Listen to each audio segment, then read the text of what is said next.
Hey everyone, and welcome to a brand new segment we are so excited about. Now, a couple of weeks ago, we announced that the 2K Zone were partnering up with the Warriors Gaming Squad for some really cool content for season 2 of the NBA 2K League. Now, we'll be doing a segment called The Weekly Warrior, and this will be a video interview that we'll publish once a week and will feature Warrior Gaming Squad players during season 2. And we might even throw in some of the coaching staff and some of the executive if we can work it out. But every week for season 2, you can look forward to a weekly Warrior segment coming your way. Now, the other segment is what we're doing right now, and this is a segment called Tommy's Takes. So, this will be a weekly conversation with the Warrior Gaming Squad head coach, Tommy Abdennour, where we will be talking about games throughout the season, how the team's doing, and how they might be preparing for upcoming league games and tournaments. And the reason we're so excited about these two segments is that this content will only be available for you right here at the 2K Zone. So without further ado, we are privileged and honored to welcome to the Tommy's Take segment 1, Warriors Gaming Squad head coach Tommy Abdennour. Tommy, welcome to the show. Thank you, Dave. Thank you for having me. How are you doing today?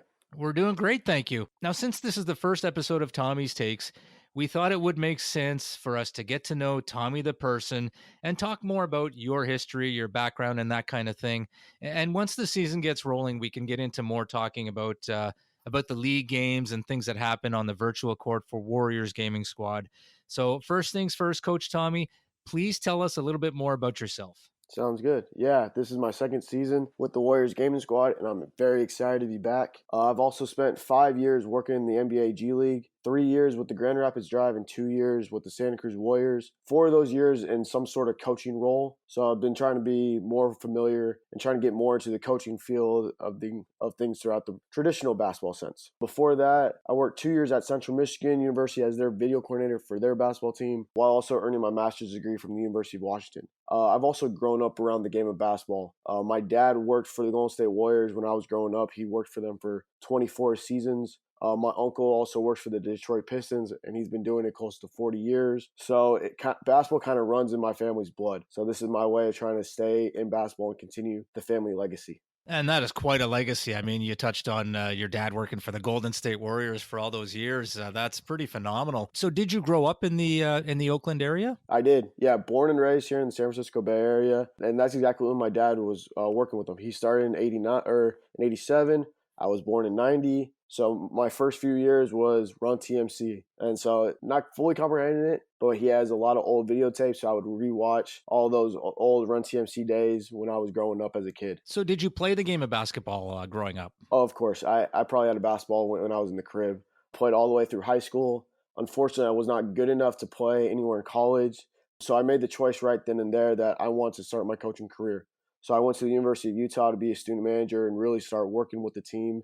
And the coach that I had at Utah is currently the head coach of the Chicago Bulls, Jim Boylan, right now. So I think I've tried to further my career as best I can, knowing I want to be a coach. So you mentioned off the top, or I think you did anyway, that you're a special advisor to the head coach for the Santa Cruz Warriors of the G League. So maybe you can just expand on that a little bit. You know, what specifically is your role as the special advisor to the head coach? Hard to nail down specifics. There's so many roles that I do. I deal every day with our head coach, Aaron Miles, whatever he needs, trying to keep him on track. He may give me a special assignment of, hey, I want to pull some more video of our upcoming opponent. I deal with all that stuff. I'm also our main person and point of contact when it comes to travel, video, other teams coming in to our market. So I'm our main point of contact with that. And then I also deal with actual coaching stuff. I have a group of players that I help with skill development on the court and in the video room, trying to deal with them, trying to help them further their career any way we can.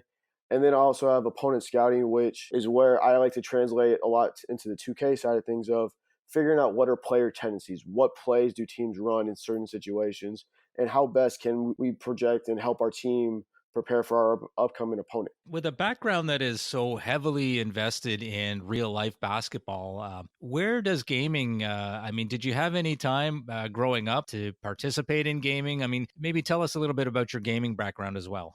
I would play video games growing up like every other kid probably. Anywhere near the skill or level that any of these professional 2K gamers are at. These guys are on a whole nother level. And I think if you talk to Be Smooth and Type from last year, they'll tell you I may not be the best player on when it comes to being on the sticks. But with that said, I still love video games, always have. But where I try and mold both the traditional basketball sense and the esports and 2K worlds together is it's really about relationships. You got to have players that buy into whatever you're saying, and they know, especially Be Smooth and Type from last year. I'm really trying to help them any way I can. So it may not be quite specifics on the stick, trying to get a glitchy move or anything, but it's, hey, look for this read here, and now this will help your game advance. So I think that's kind of where I try and mold the two worlds together, along with the relationships. We had a motto last year: we want to see each person grow as a person. That was like our most focused thing. So I'm really proud of the development we had from last year. It may not have been on the court, but off the court, each one of our 6 players from last year, they each grew individually.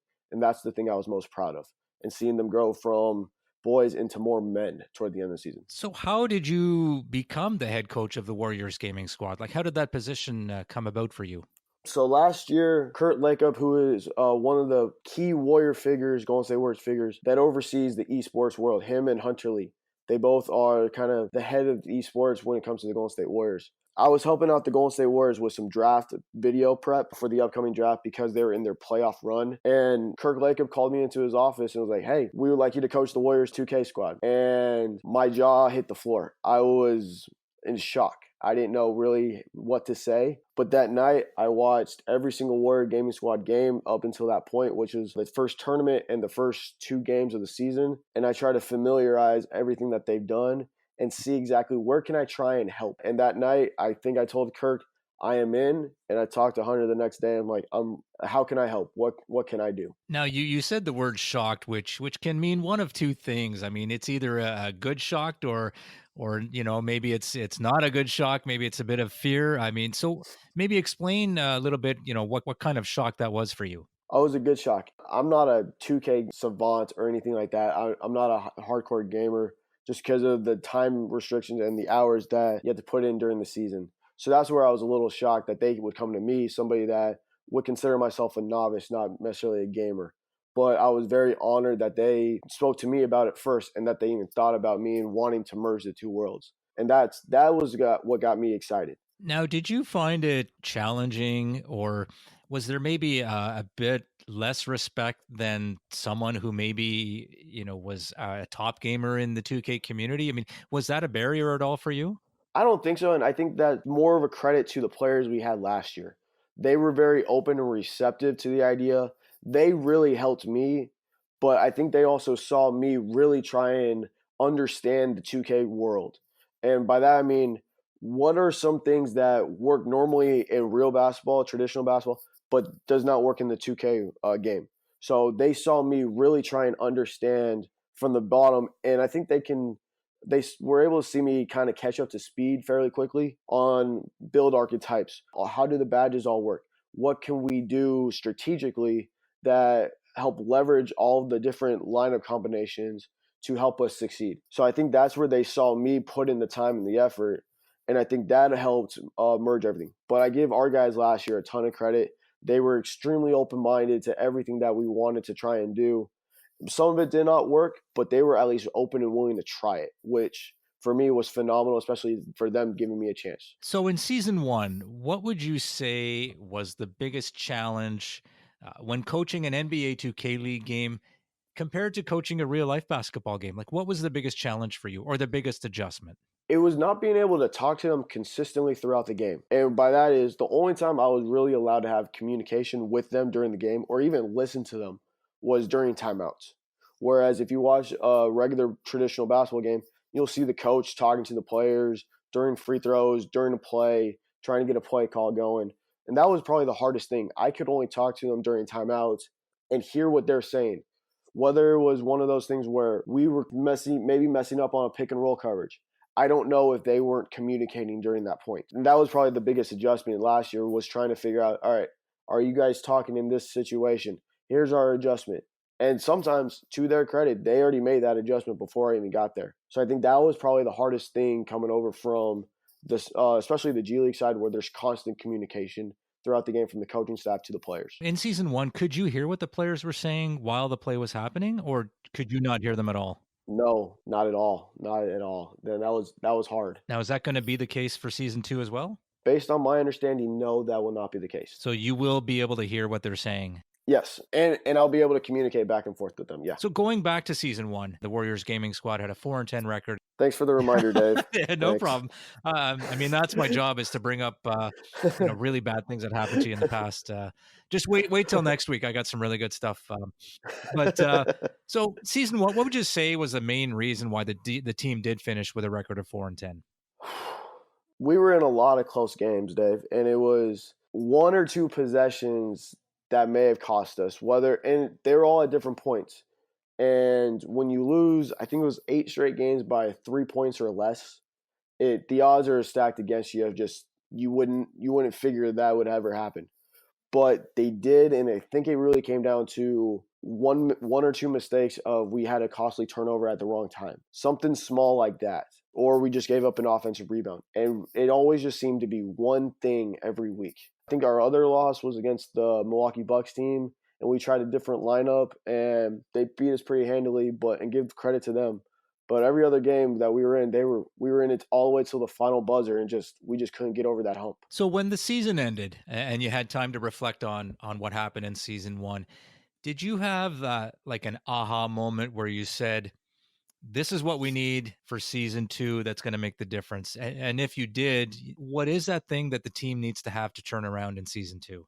Well, one thing that Rustin and we talked a lot about was how can we prepare for season two when we don't necessarily know how the league build or even the retail version is going to play. So that was hard to kind of project what we were looking for and the two guys that we protected. We protected Type and Be Smooth because we knew they were going to be very versatile, and that's what we wanted going into it. Our other aha moment was we were really looking for high character guys and high IQ guys. Not saying we didn't have that last year, but we were looking for even more of that this year.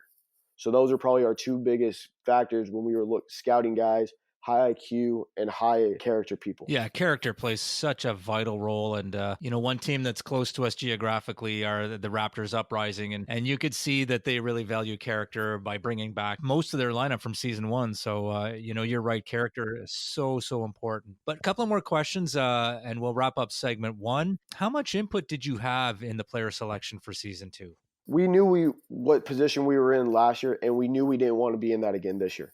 So Rustin and I, at the end of last year, we sat down and talked with Hunter and Kurt about, hey, this is what we want to do. We want to hire a couple scouts. So Rustin went out and found 3 phenomenal scouts in Lux, Ev, and Johnny 2K. They were great for us all offseason. So they were really kind of the backbone, along with really Rustin. Rustin's probably the guy that doesn't get as much credit as he deserves. And he was up all night, all day, watching games on every platform that he could find. And they really worked. They grinded and they worked to try and find the best guys. At that point, we had a couple targeted guys, and Rustin would hit me up, be like, hey, if you got a minute, can you check out this team? If you got a minute, check out this guy. And him and I, we would talk fairly frequently, a couple times a week throughout the year. And that's how I would get my input of what I thought. Once we kind of got to the point of around the combine, we had a couple targeted guys, but obviously we didn't know for sure if they would make the top 200. So we kind of were hoping that they would make it. And sure enough, most of our big board, most of our guys in our top 30 made the combine, and were able to make it into the 2K League for season 2. When the draft ended, describe how you were feeling. Oh, I was excited. I was really excited. I knew the team that we were potentially going to have going into it, of if everything worked out well, this could be what we wanted. And I think we nailed it on every front. We got great high character in every single person we drafted, starting with Gradient and ending with Chiquita. And with Jin and Kina, we hit the nail on the head with character, and then they're all extremely smart. One thing that we were kind of looking for, and we got it in Jin, was who was somebody from season 1 that we thought could be a little undervalued, that has the experience, but it's also very versatile, high IQ and high character. And we got that in Jin.